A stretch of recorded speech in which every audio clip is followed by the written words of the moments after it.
¿Qué te está pasando hoy? Que te veo desanimado y te agobia la tristeza y la desesperación.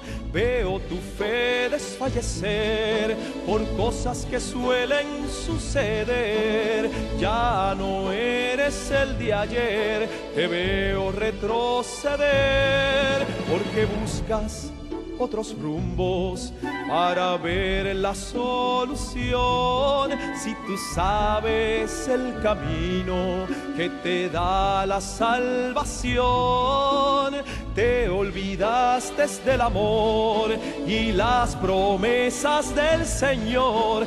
Levántate y no dudes más, alaba a Jehová. Mira siempre a Jesucristo y tu vida cambiará.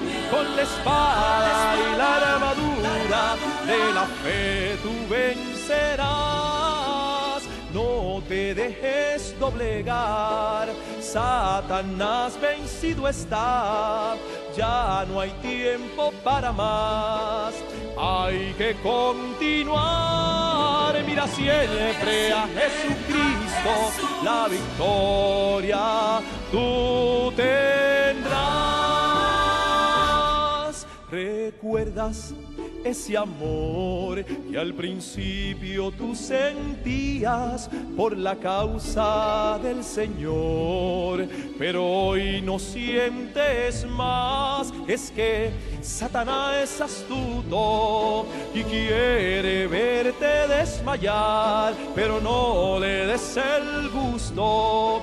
Exalta a Jehová, mira siempre a Jesucristo y tu vida cambiará.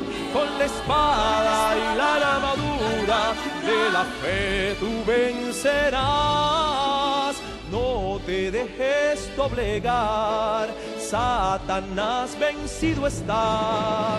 Ya no hay tiempo para más, hay que continuar. Mira siempre a Jesucristo y tu vida cambiará. Con la espada y la armadura de la fe tú vencerás. No te dejes doblegar, Satanás vencido está. Ya no hay tiempo para más, hay que continuar. Mira siempre a Jesucristo, la victoria tú tendrás.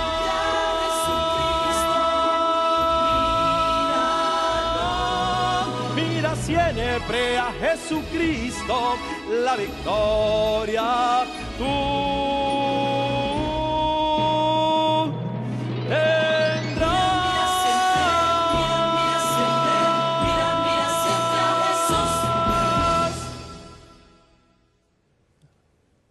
Apreciados amigos de muchas tierras, quiero hacerles llegar un saludo muy afectuoso y al mismo tiempo agradecerles por los saludos que ustedes me hicieron llegar y la certeza de que están orando por estas reuniones.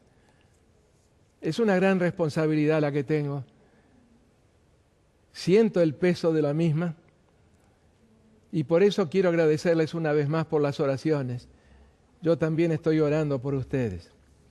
¿Han visto ustedes cuál es el tema general que vamos a desarrollar con la ayuda del Señor durante estas 9 noches o 9 días?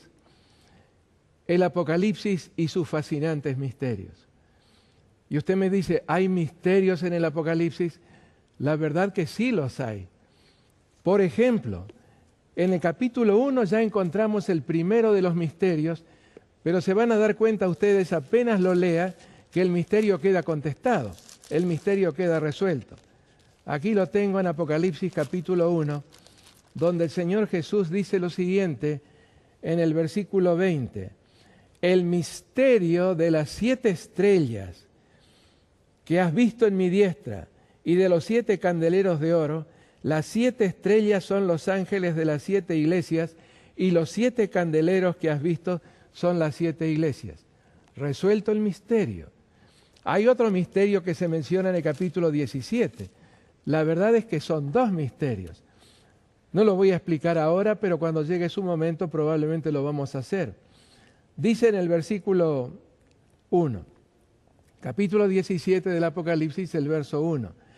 Vino entonces uno de los 7 ángeles que tenían las 7 copas y habló conmigo diciéndome, ven aquí y te mostraré la sentencia contra la gran ramera, la que está sentada sobre muchas aguas. Y entonces leo en el verso 5, y en su frente un nombre escrito, un misterio. Babilonia la grande, la madre de las rameras y de las abominaciones de la tierra. Y la forma en que el ángel le explica la sentencia que habrá de caer sobre este poder simbólico, deja muy asombrado a San Juan, porque dice en el verso 6, vi a la mujer ebria de la sangre de los santos y de la sangre de los mártires de Jesús, y cuando la vi quedé asombrado con gran asombro. Y el ángel me dijo, ¿por qué te asombras? Yo te diré el misterio de la mujer y de la bestia que la trae, la cual tiene las 7 cabezas y los 10 cuernos. ¿Qué quiere decir misterio? ¿Cuál es el origen etimológico de esta palabra? Viene del verbo mueo, del griego, por supuesto, que quiere decir tener los ojos cerrados. Pero en el Apocalipsis, y así también en las epístolas del apóstol San Pablo, cada vez que se da o se menciona la palabra misterio, se abren, por así decirlo, los ojos a través de la revelación. Y ese es precisamente el título del Apocalipsis, un término griego que significa quitar algo que cubría alguna cosa, o sencillamente hacer que la persona pueda abrir sus ojos y ver lo que naturalmente no podría ver. Apocalipsis significa revelación. Hay aquí a mi espalda, en esta hermosa decoración que se ha hecho, un ojo que se entreabre. Yo no sabía que lo iban a colocar allí, pero muy oportuno, porque misterio en el Apocalipsis y en los escritos de San Pablo no significa algo que nunca se va a entender, sino que a través de la revelación de Dios se alcanza a entender y a comprender lo que de otra manera no podría comprenderse. Este mismo tema o esta misma serie podría haberse titulado Los mensajes de esperanza en el Apocalipsis. Pero usted me dice, es difícil conciliar Apocalipsis con esperanza, con la certeza de que alguna cosa va a ser mejor, porque hay muchas dificultades en comprender lo que aparece allí en el Apocalipsis. Pero déjenme decirles que el Apocalipsis es un libro de esperanza. Las promesas que contiene son realmente maravillosas. Es cierto que tiene que describir algunos de los abismos de maldad y de corrupción de la raza humana, pero precisamente para destacar el porqué de la intervención de Dios y el porqué del ofrecimiento de salvación que aparece tantas veces en sus páginas. Por darles un ejemplo de lo que significa esa esperanza en el Apocalipsis, vamos a ir al capítulo 21, palabras que son muy conocidas y que llenan el corazón de esperanza. Aquí están, empezando en el versículo 1. Vi un cielo nuevo y una tierra nueva, porque el primer cielo y la primera tierra pasaron y el mar ya no existía más. Y yo, Juan, vi la santa ciudad, la nueva Jerusalén, descender del cielo de Dios, dispuesta como una esposa ataviada para su marido. Y escuchen cómo sigue. Y oí una gran voz del cielo que decía, he aquí el tabernáculo de Dios con los hombres, y Él morará con ellos, y ellos serán su pueblo, y Dios mismo estará con ellos como su Dios. Y si damos vuelta a la página en el capítulo 22, el verso 4, una frase muy significativa. Y verán su rostro, y su nombre estará en sus frentes. Sí, veremos el rostro de Dios y su carácter, porque eso es lo que significa tener el nombre de Dios en nuestras frentes, tenerlos en nuestros lóbulos frontales, lo que está justamente detrás de este hueso frontal, es allí donde está nuestro carácter. Allí está la esencia de nuestro ser, nuestra forma de pensar, nuestra forma de sentir, nuestra forma de actuar. Todo está en esos lóbulos frontales y allí se va a colocar, se está colocando por obra del Espíritu Santo, la impronta, la reproducción del carácter de Jesucristo en nosotros. Así que podemos, a pesar de la mala fama que se le ha dado al Apocalipsis, podemos encontrar muchos mensajes de esperanza en sus páginas. Ustedes lo saben muy bien.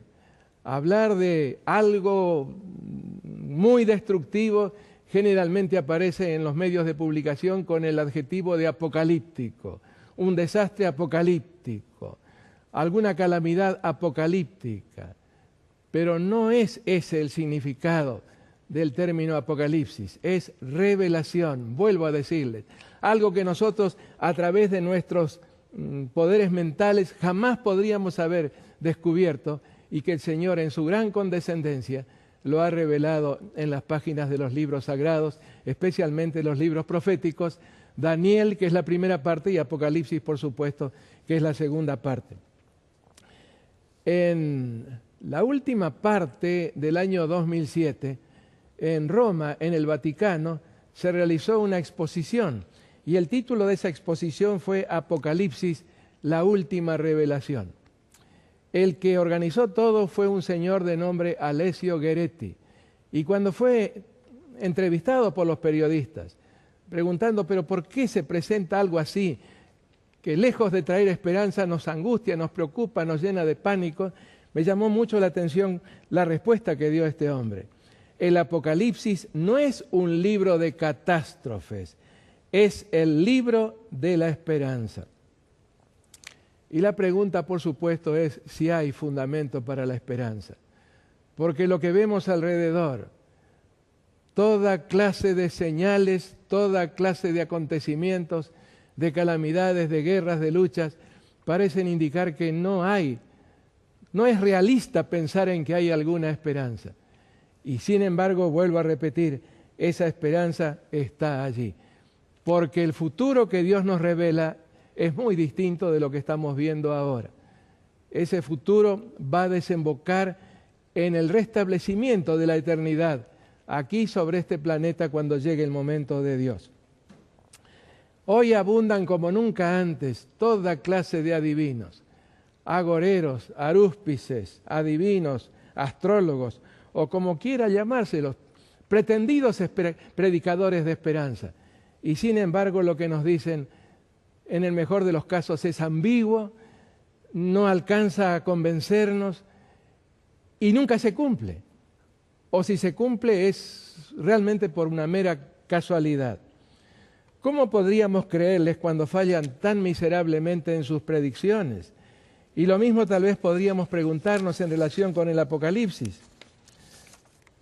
Bien, a pesar de todo, de corazón seguimos anhelando conocer el futuro. Pero ¿a qué fuente acudir para tener la certeza de que ese futuro glorioso que tanto anhelamos, tan distinto del de ahora, realmente se va a cumplir? Démosle la oportunidad a Dios. Ya hemos escuchado a los científicos que nos dicen que no hay salida. El planeta ha llegado a su límite. Es cuestión de tiempo solamente y la superpoblación, el hambre, las calamidades naturales, las guerras, la violencia, el crimen, la inseguridad van siempre en aumento. ¿Cómo podemos entonces pensar que puede haber esperanza? Bien, vuelvo a decirles, el Señor todavía sigue en control. A pesar de que tiene un universo vastísimo, son galaxias y más galaxias, millones y miles millones de galaxias. Y el único lugar en el cual se ha puesto en duda su poder, en el cual vemos todas estas cosas que nos angustian, que nos entristecen, es el sitio en el cual Dios concentra, por así decirlo, en forma primordial su atención tratando de ayudarnos a tener esperanza en medio de los tiempos. Bien, ya dijimos que la palabra Apocalipsis significa revelación, pero nos preguntamos enseguida, ¿revelación de qué? Precisamente de informaciones vitales a las que no podemos acceder, ya sea porque no hay forma de conocerlas o porque están todavía en el futuro. Según el mismo verso, revelación, me refiero al capítulo 1, el versículo 3, significa cosas que deben suceder pronto. es decir, cosas o eventos que comenzarían a ocurrir en aquellos tiempos, en las postrimerías del siglo I, cuando todavía el Imperio Romano estaba en pie. ¿Por qué necesitamos de la revelación divina? Voy a citarles algunos pasajes de la Escritura que nos indican por qué. Por ejemplo, en la segunda carta a los Corintios, el capítulo 3, los versículos 14 al 16, hablando acerca de lo que ocurre especialmente con el pueblo que fue el pueblo escogido de Dios y que sin embargo no alcanzó a reconocer en Cristo al Mesías prometido, escribió el apóstol San Pablo: pero el entendimiento de ellos se embotó, porque hasta el día de hoy, cuando leen el antiguo pacto, les queda el mismo velo no descubierto, el cual por Cristo es quitado. Y aún hasta el día de hoy, cuando se lee a Moisés, el velo está puesto sobre el corazón de ellos, pero cuando se conviertan al Señor, el velo se quitará. Es decir, comenzarán a ver las cosas en su verdadera perspectiva. El segundo pasaje que quiero compartirles, segunda a los Corintios capítulo 4, los versos 3, 4 y 6. Pero si nuestro evangelio está aún encubierto, entre los que se pierden está encubierto, en los cuales el Dios de este siglo cegó el entendimiento de los incrédulos, para que no les resplandezca la luz del evangelio de la gloria de Cristo, el cual es la imagen de Dios. Porque Dios, que mandó que de las tinieblas resplandeciese la luz, es el que resplandeció en nuestros corazones para iluminación del conocimiento de la gloria de Dios en la faz de Jesucristo. Estos dos pasajes apuntan a lo mismo. Hay muchos que están cegados, tienen los ojos cerrados, porque el Dios de este siglo los aturde, los abruma con toda clase de entretenimientos, con toda clase de actividades. Es un afán de conseguir cosas y se olvidan de las cosas que son eternas. Otro pasaje que quiero compartirles se encuentra en el Evangelio de San Juan. Al oírlas, las palabras que Jesús hablaba, muchos de sus discípulos dijeron: dura es esta palabra, ¿quién la puede oír? Desde entonces muchos de sus discípulos volvieron atrás y ya no andaban con él. Estos pasajes en el capítulo 6 de San Juan.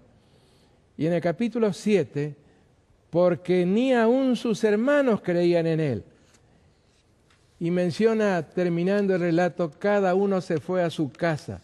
Es decir, prefirieron seguir en el estado en que se encontraban sin recibir esa bendición que Dios les quería dar a través de la revelación.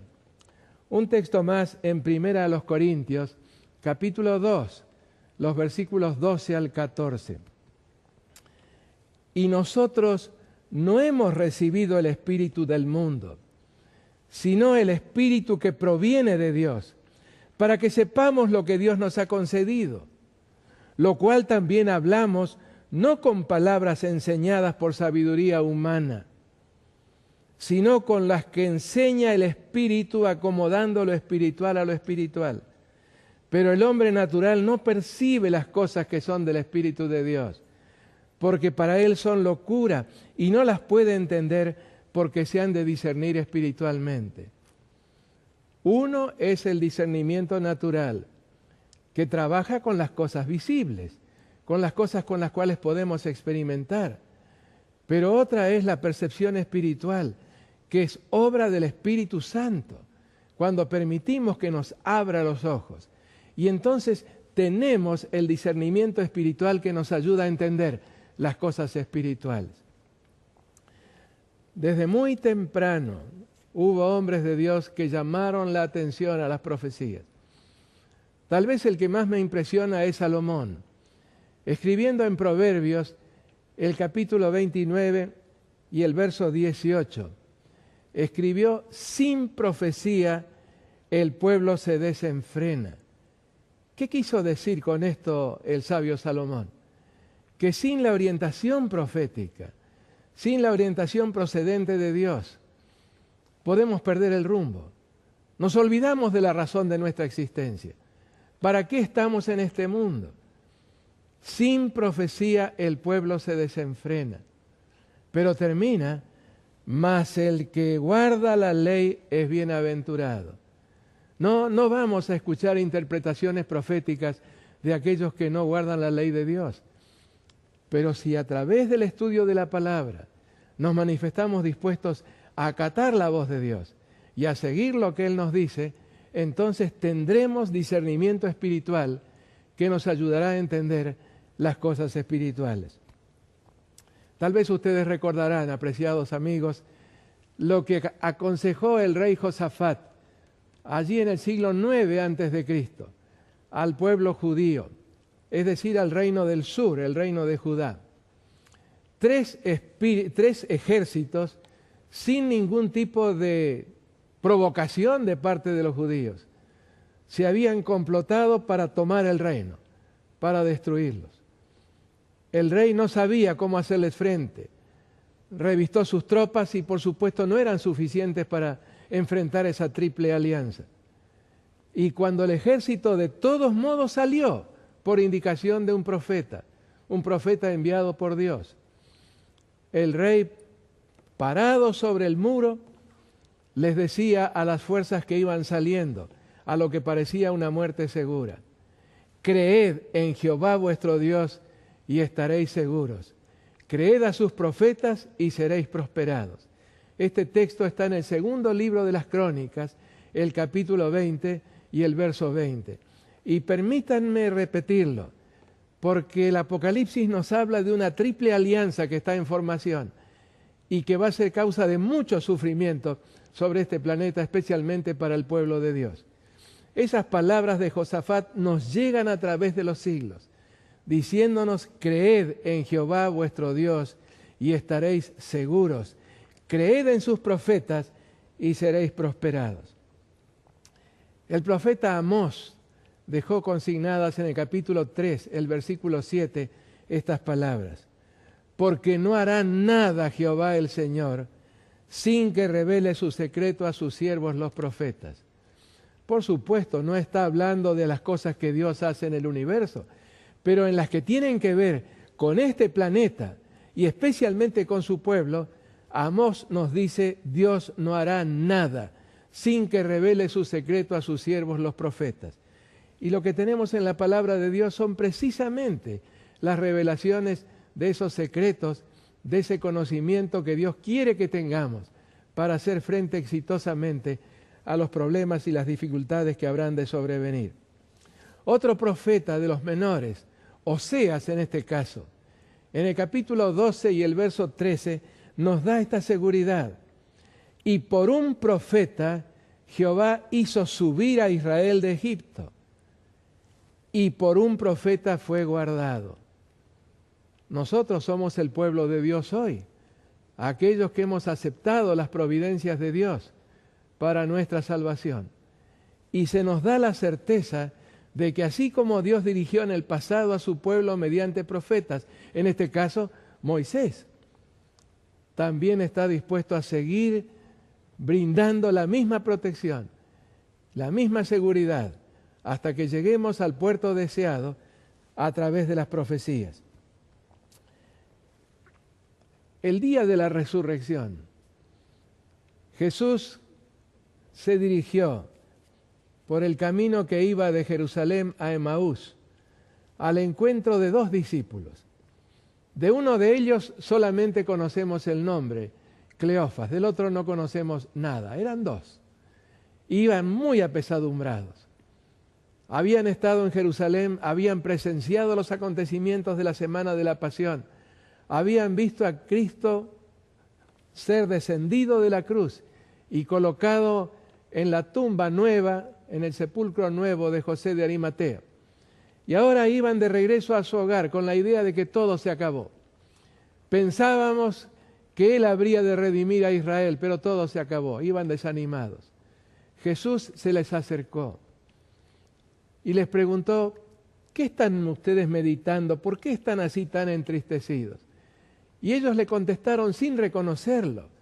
Tan ensimismados estaban en sus pensamientos ¿Eres tú un extraño? ¿Eres tú alguien que no ha estado y no ha visto, no ha oído lo que ha ocurrido? Y Jesús, en vez de darse a conocer en forma inmediata y decirles, pero miren, soy yo, acabo de resucitar. No hizo eso. Nos dice San Lucas en el capítulo 24, los versos 25 al 27, entonces les dijo, oh insensatos y tardos de corazón, para creer todo lo que los profetas han dicho.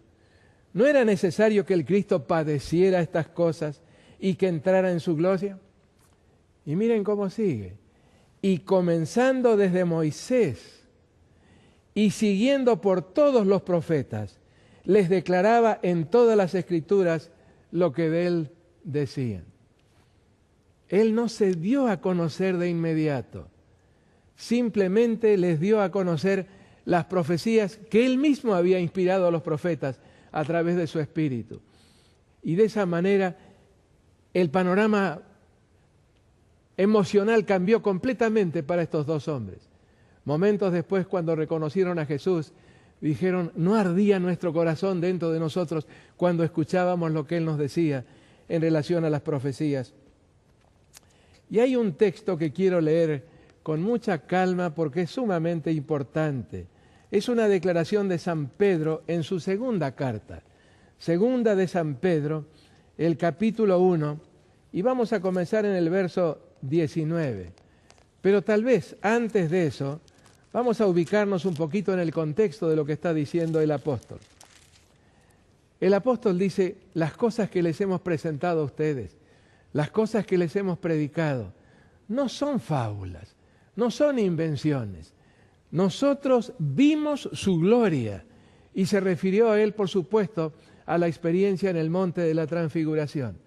Allí habían estado cuando fulguró a través de la humanidad por lo menos algo de la divinidad de Cristo, y captaron realmente que el que estaba frente a ellos era un ser divino humano.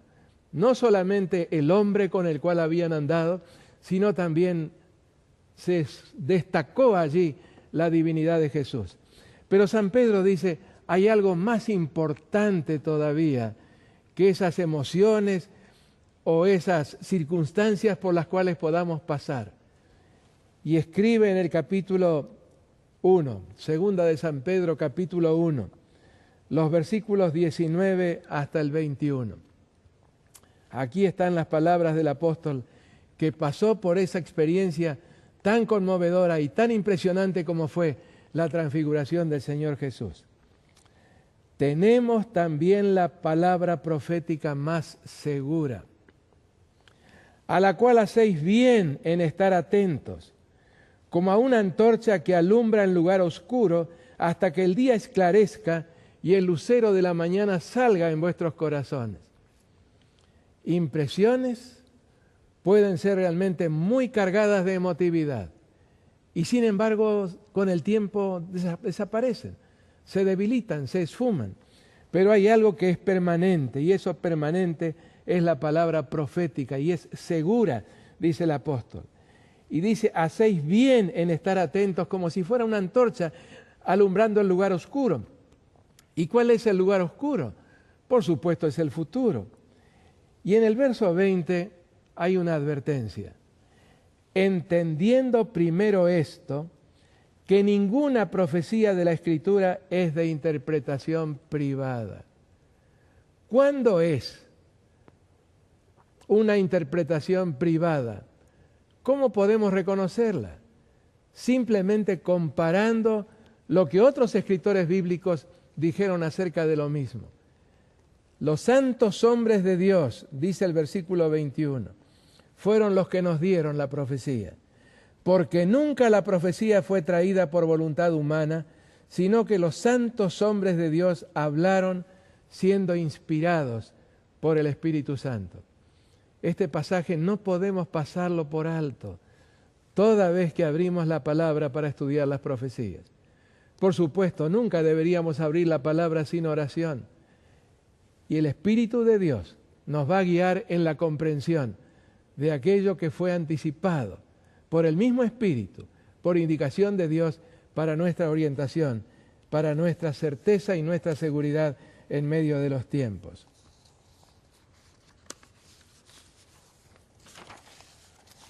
Y hay un texto al cual quiero llamarles la atención. Se encuentra en la profecía de Isaías y que nos revela la forma en que debemos interpretar las Escrituras y especialmente las profecías. Aquí está, Isaías capítulo 28.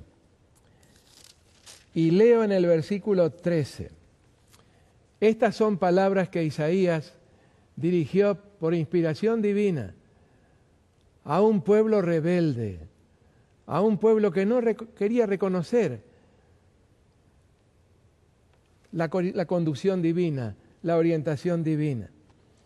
Y les dice en el versículo 13, capítulo 28 de Isaías, el versículo 13, la palabra pues de Jehová les será mandamiento tras mandamiento, mandato sobre mandato, renglón tras renglón, línea sobre línea, un poquito aquí y un poquito allá. Y miren cómo termina, hasta que vayan y caigan de espaldas y sean quebrantados, enlazados y presos. Si hubieran prestado atención a las profecías, no habrían pasado por esa experiencia muy triste por la cual pasó, especialmente el reino de Israel, primeramente, y después el reino de Judá. La palabra pues de Jehová les será mandamiento tras mandamiento, mandato sobre mandato, renglón tras renglón, línea sobre línea, un poquito aquí y otro poquito allá. ¿Qué quiere decir esto? Que en la interpretación de la palabra de Dios tenemos que permitirle a la Biblia interpretarse a sí misma. A veces escuchamos que quienes no aceptan este principio de la unidad de las Escrituras, que nos dicen, lo que usted está haciendo es aplicar el método del canguro. Empieza por Apocalipsis y salta a Daniel y después se va a Isaías y después se va a Deuteronomio. Esa no es la forma de interpretar las profecías o de interpretar la Escritura, nos dicen. Hay que interpretar el pasaje sin preocuparse por el resto. Lo que dice el pasaje, eso es lo que vale. Pero esa no es la forma en que el Señor nos dijo que debemos estudiar su palabra, sino extraer de toda su revelación lo que tiene para decirnos de un tema determinado. Y tal vez conviene que recordemos que la revelación divina es histórica. ¿Qué quiere decir con esto? Que Dios se acerca a su pueblo no en abstracto, sino que se acerca en momentos definidos, en situaciones coyunturales históricas en que hace falta una orientación definida para esa circunstancia. Y de allí en adelante, una vez que el Señor revela cómo resolver esa circunstancia, esa revelación se transforma en permanente, para que podamos aplicarla cuando tengamos que hacer frente a otras situaciones similares. Por eso, la palabra de Dios, la revelación divina, no es solamente histórica, sino que es progresiva, se va sumando, de tal manera que quienes vivimos en este tiempo del mundo, en este tiempo en el cual habrían querido vivir muchos de los profetas, según nos dice el apóstol San Pedro en su primera carta, podamos tener la certeza, la esperanza y la seguridad que nos trae el cumplimiento de todo lo anterior. De tal manera que podamos tener seguridad de que lo que todavía falta por cumplirse, habrá de cumplirse. Un versículo más de Isaías y de este mismo capítulo que nos habla de una obra muy extraña que el Señor tendrá que hacer cuando finalmente ponga fin a esta situación de inseguridad, de pecado, de rebelión y de desconfianza de Dios. Leo en el versículo 21, capítulo 28, en el versículo 21 de Isaías. Porque Jehová se levantará como en el monte Perizim, como en el valle de Gabaón. Situaciones históricas en las que Dios intervino en forma dramática en favor de su pueblo. Se enojará para hacer su obra, su extraña obra, y para hacer su operación, su extraña operación. ¿Y cuál será esa obra extraña que el Señor va a hacer. Será algo así como lo que ocurrió en el diluvio, cuando solamente 8 personas de los varios centenares de millones que vivían en ese entonces sobre el planeta, solamente 8 personas consiguieron salvarse por prestar atención a las profecías y a la palabra de Dios. Así que, queridos amigos, prestemos atención a los profetas y tendremos la certeza que necesitamos. Y no tendremos que experimentar este terrible castigo que el Señor hará descender sobre los hombres que se han rebelado contra Él y que no aceptan el plan de la salvación. Vamos ahora directamente al capítulo 1, porque queremos descubrir en qué forma nos llegó el Apocalipsis y, en segundo lugar, qué tiene el Apocalipsis para decirnos de Jesús, acerca de Jesús. El apóstol San Pedro lo registra allí, Hechos en el capítulo 4, versículo 12, nos dice que no hay ningún otro nombre debajo del cielo dado a los hombres en que podamos ser salvos, solamente en el nombre de Jesús. Y queremos echar un vistazo que tendrá que ser, lógicamente, bastante rápido, a la forma en que el Apocalipsis se refiere a Jesús. Pero primero, ¿cómo fue que nos llegó el Apocalipsis? Apocalipsis capítulo 1, los versículos 1 al 3. Esto es lo que nos dice. La revelación de Jesucristo que Dios le dio para manifestar a sus siervos las cosas que deben suceder pronto, y la declaró enviándola por medio de su ángel a su siervo Juan. Ha habido, por así decirlo, un cierto escalonamiento. Dios le dio a Jesucristo esa revelación. Cristo se la dio a un ángel, muy probablemente el ángel Gabriel, que aparece frecuentemente en el libro de Daniel, y el ángel a Juan, y a Juan se lo comisionó para que registrara para la posteridad esa profecía, la profecía que encontramos en el Apocalipsis. Pero usted me dice, ¿por qué razón, si Jesucristo es Dios, Dios tuvo que darle la revelación? Por lo menos por 2 razones. La primera, debemos recordar que cuando Cristo estuvo aquí en la tierra, no usó de su omnisapiencia o su omniconocimiento. Él dejó que su Padre lo fuera guiando en todas las circunstancias y que le revelara lo que él necesitaba saber. Así que cuando regresó al cielo, le fue restaurada esa omnisciencia, ese conocimiento del pasado, del presente y del futuro. Esa es una explicación. Y la segunda es el hecho de que Cristo es el canal de comunicación entre el cielo y la tierra. Así que el Padre, cuando llegó el momento, le dijo, comunica estos mensajes a tu pueblo allí en la tierra. Y dice el versículo 2, acerca de Juan, que ha dado testimonio de la palabra de Dios y del testimonio de Jesucristo y de las cosas que ha visto. Juan se encargó entonces de poner por escrito lo que se le había revelado y que ahora aparece en las páginas del Apocalipsis. Y en el verso 3 hay una bienaventuranza, la primera de las 7 bienaventuranzas del Apocalipsis, que dice así, bienaventurado el que lee y los que oyen la palabra de esta profecía y guardan las cosas en ella escritas, porque el tiempo está cerca. Y usted me dice, pero son 2000 años. ¿Cómo pudo decir en el versículo 1 las cosas que deben suceder pronto? Y en el versículo 3, porque el tiempo está cerca. Porque en el Apocalipsis se ofrece un panorama de la historia, desde el tiempo de Juan hasta el momento del regreso de Jesús.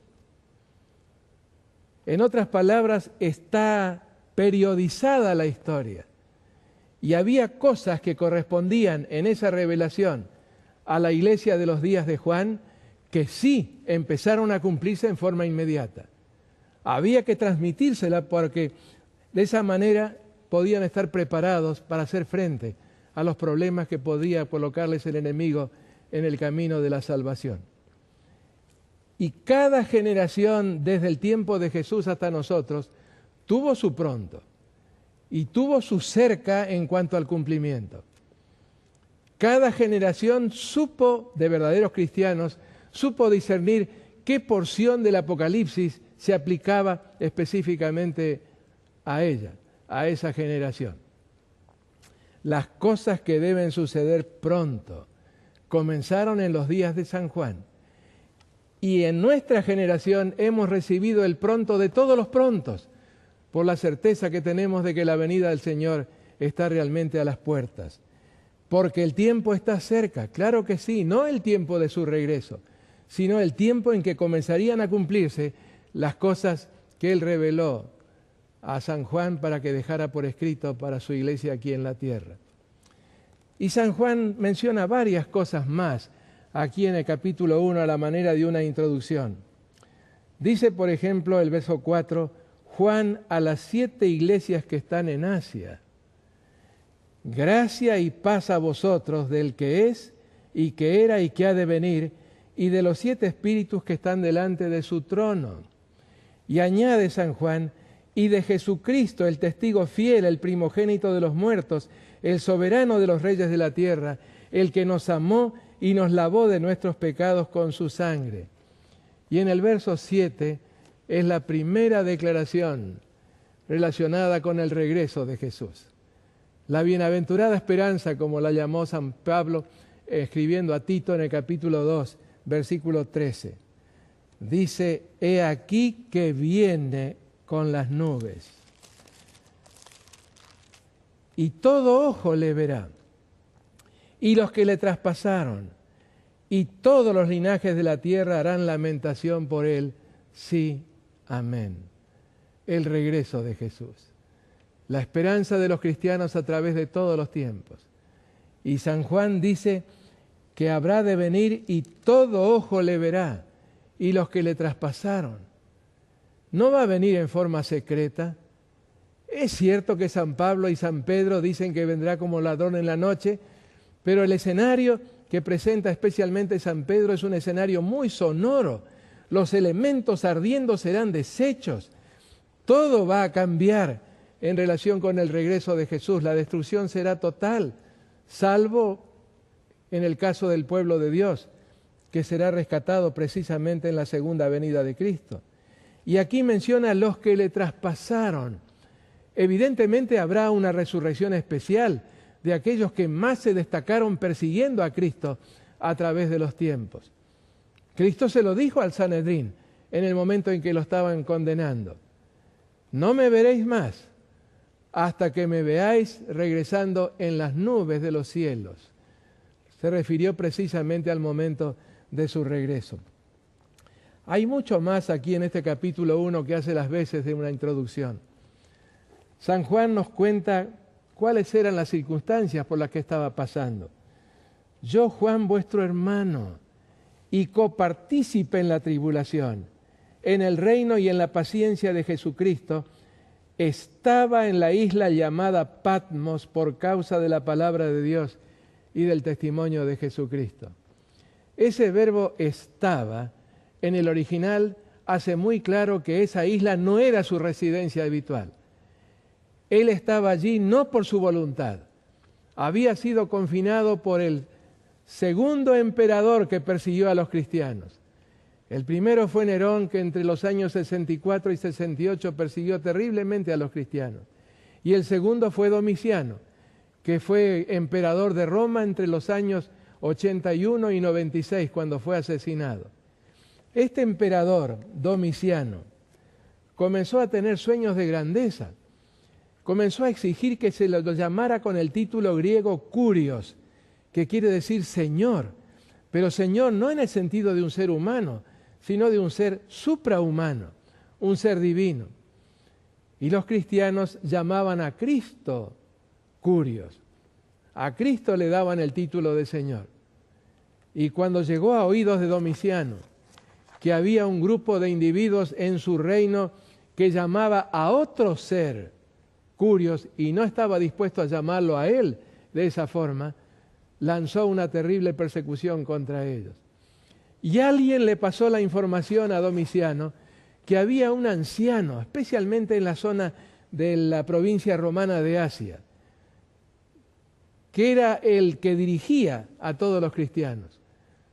Así que con mucha astucia pensó Domiciano, si yo consigo traer a este hombre a mi presencia, aquí a Roma, y a convencerlo de que me llame Curios, el problema estará resuelto. Pero se encontró con un Juan que, a pesar de su avanzada edad, conocía personalmente al Señor. Y déjenme decirles que los que conocen realmente a Dios jamás se van a arrodillar delante de los tiranos, delante de seres humanos que exijan adoración. Y Domiciano le dijo, mira, aquí hay un caldero lleno de aceite y grasa hirviendo. A menos que tú me llames Curios en presencia de estos testigos, vas a ser arrojado en ese caldero.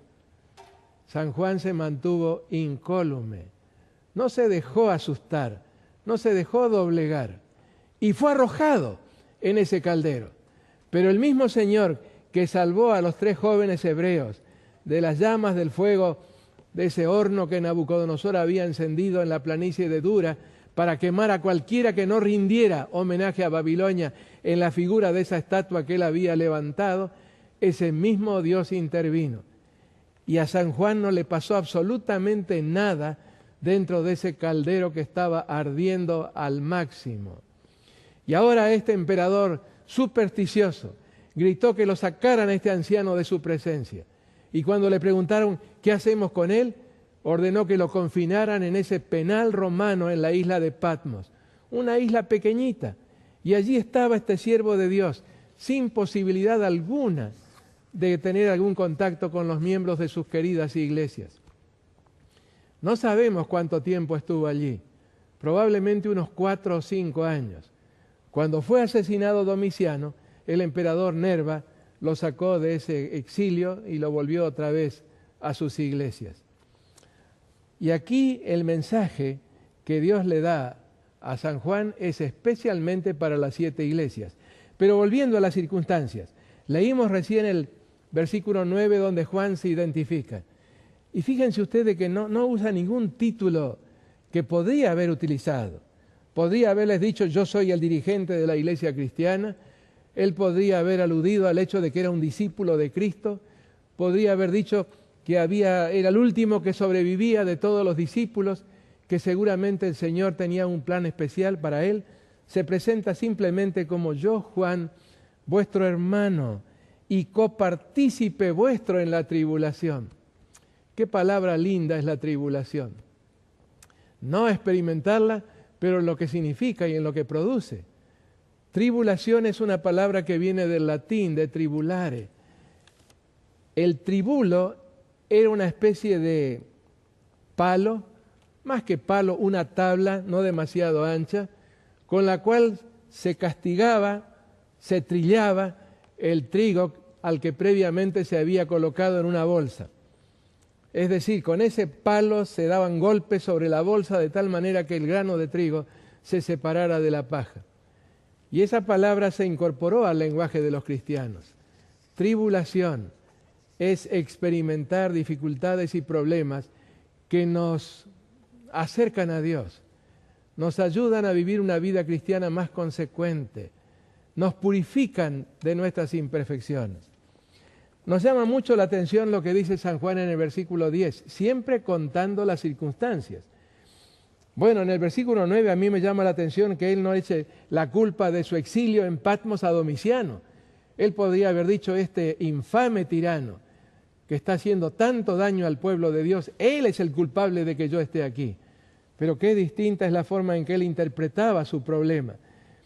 San Juan dice, copartícipe vuestro de la tribulación en el reino y en la paciencia de Jesucristo. Y en cuanto a por qué estaba allí en Patmos, por causa de la palabra de Dios y el testimonio de Jesucristo. Y ahora nos dice cuándo ocurrió eso. Yo estaba en el Espíritu en el día del Señor y oí detrás de mí una gran voz como de trompeta. Y allí está el mensaje. Yo soy el Alfa y la Omega, el primero y el último, escribe en un libro lo que ves y envíalo a las 7 iglesias que están en Asia, a Éfeso, Esmirna, Pérgamo, Tiatira, Sardis, Filadelfia y Laodicea. En el día del Señor. ¿Qué día de la semana fue ese? El día en el que San Juan estaba descansando. No estaba cumpliendo sus tareas de trabajo forzados en las minas, en las canteras de esa isla. Y en esas circunstancias el Señor se acercó a él en el día del Señor. Ese día del Señor es el día séptimo, el sábado. Es cierto que más tarde comenzó a darse el nombre de día del Señor a otro día de la semana, pero no podemos llevar hacia atrás el significado posterior que se le dio a la expresión y decir que también en el versículo 10 significa ese día al que el Señor nunca le prestó ni le brindó ninguna santidad. Fue en un sábado cuando Cristo se encontró con su amado discípulo y le dijo: tengo un mensaje para que envíes a las iglesias. Y ustedes pueden imaginarse a San Juan escuchando la voz, reconoció la voz. Es cierto que hacía mucho tiempo que no veía a su Señor desde que su Señor había ascendido, pero dice en el versículo 12, y me di vuelta, me volví para ver la voz que hablaba conmigo, y vuelto vi 7 candeleros de oro. Qué distinto el Señor de la última vez en que Él lo había visto. Ahora Cristo se presentó no en la plenitud de su divinidad, pero se presentó en una forma tal que quedó San Juan sumamente impresionado. Pudo distinguir la divinidad de Cristo porque dice el versículo 13, y en medio de los 7 candeleros de oro, uno semejante al Hijo de Hombre, vestido de una ropa que llegaba hasta los pies y ceñido por el pecho con un cinto de oro. Describe entonces su cabello y dice: blancos como blanca lana, como nieve, sus ojos como llama de fuego, sus pies semejantes al bronce bruñido, refulgente como en un horno, su voz como el estruendo de muchas aguas. Y entonces tenía en su diestra 7 estrellas, de su boca salía una espada aguda de 2 filos, y su rostro era como el sol cuando resplandece en su fuerza. Qué distinto del siervo sufriente a quien había visto morir sobre la cruz, y del cual la última vez que había visto, había estado con él, había sido en ocasión de la ascensión. Y dice en el versículo 17, cuando lo vi, caí muerto a sus pies, como muerto a sus pies. Y él puso su diestra sobre mí diciendo: no temas, yo soy el primero y el último. Esta experiencia de perder las fuerzas en el momento de comenzar una visión es muy frecuente en el relato de todos los profetas. Se desconecta, por así decirlo, de la realidad exterior y ahora está en visión, fortificado, fortalecido por Dios, en este caso por el Señor Jesús, para recibir el mensaje que tenía para darle. Qué consolador el versículo 18, y el que vivo y estuve muerto, mas he aquí que vivo por los siglos de los siglos, amén, y tengo las llaves de la muerte y del sepulcro. ¿Cómo podríamos tener temor sabiendo que el Señor tiene las llaves del sepulcro y de la muerte? Y aquí está la primera clave en la interpretación del Apocalipsis: escribe lo que has visto, las cosas que son y las que han de ser después de estas. Quiere decir que la revelación parte de fines del siglo I y de allí avanza. ¿Avanza hasta cuándo? Hasta el regreso de Jesús. Avanza más allá en el Apocalipsis, hasta más allá, hasta el milenio, hasta el fin del milenio, hasta la tercera venida de Cristo, hasta el momento en que el Señor, de acuerdo a sus promesas, haga nuevas todas las cosas. Y termina el capítulo 20, el capítulo 1 con el versículo 20.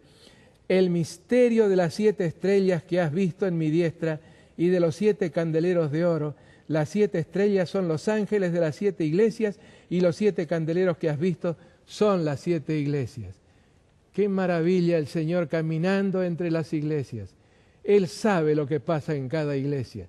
Él conoce nuestras necesidades. Sabe perfectamente cómo administrarnos, cómo ayudarnos en nuestras necesidades. Y en el caso de los ministros, de los pastores, dice: los tengo en mi mano derecha. Eso significa no solamente escudriñamiento, observar su conducta y su vida, sino también capacitación, fortalecerlos a fin de que puedan realizar la tarea que Él les ha encomendado, a fin de que su iglesia pueda ser edificada. Este es el maravilloso primer capítulo del Apocalipsis. En nuestra próxima presentación, que será mañana por la noche, vamos a estudiar las 7 iglesias. ¿Qué hay en los mensajes a las 7 iglesias que puede resultarnos de ayuda? Les agradezco mucho por haber sintonizado este programa de televisión y espero en el Señor que realmente les haya sido de beneficio lo que hemos repasado juntos. Y ahora sí, agradezcamos al Señor por la forma en que se ha mostrado tan amoroso, tan condescendiente con su pueblo, dándole la revelación que necesita para estos tiempos en los cuales vivimos, tiempos en los que solamente con su poder podremos subsistir y llegar al momento del regreso de nuestro Señor. Así que presentémonos delante del Señor, concluyendo nuestro tema de esta noche. Amoroso Padre que moras en los cielos, tenemos tanto para agradecerte, tanta bondad que has manifestado para tu pueblo. Gracias, Padre, por haber conducido a tu iglesia hasta este momento. Gracias por la certeza que tenemos de la bendita esperanza y su próximo cumplimiento. Ayúdanos a vivir de tal manera que podamos estar entre aquellos que podrán gozosos saludar el regreso de Jesús apenas aparezca en las nubes del cielo, diciendo: este es nuestro Dios. Lo hemos esperado. Nos gozaremos y nos alegraremos en su salvación. Qué hermoso que todos podamos unirnos en esa expresión de alabanza, de gratitud y de saludo a aquel que viene a buscar a su pueblo en las nubes de los cielos. Sí, Padre, en el precioso nombre de Jesús. Te lo pedimos y te lo agradecemos. Amén.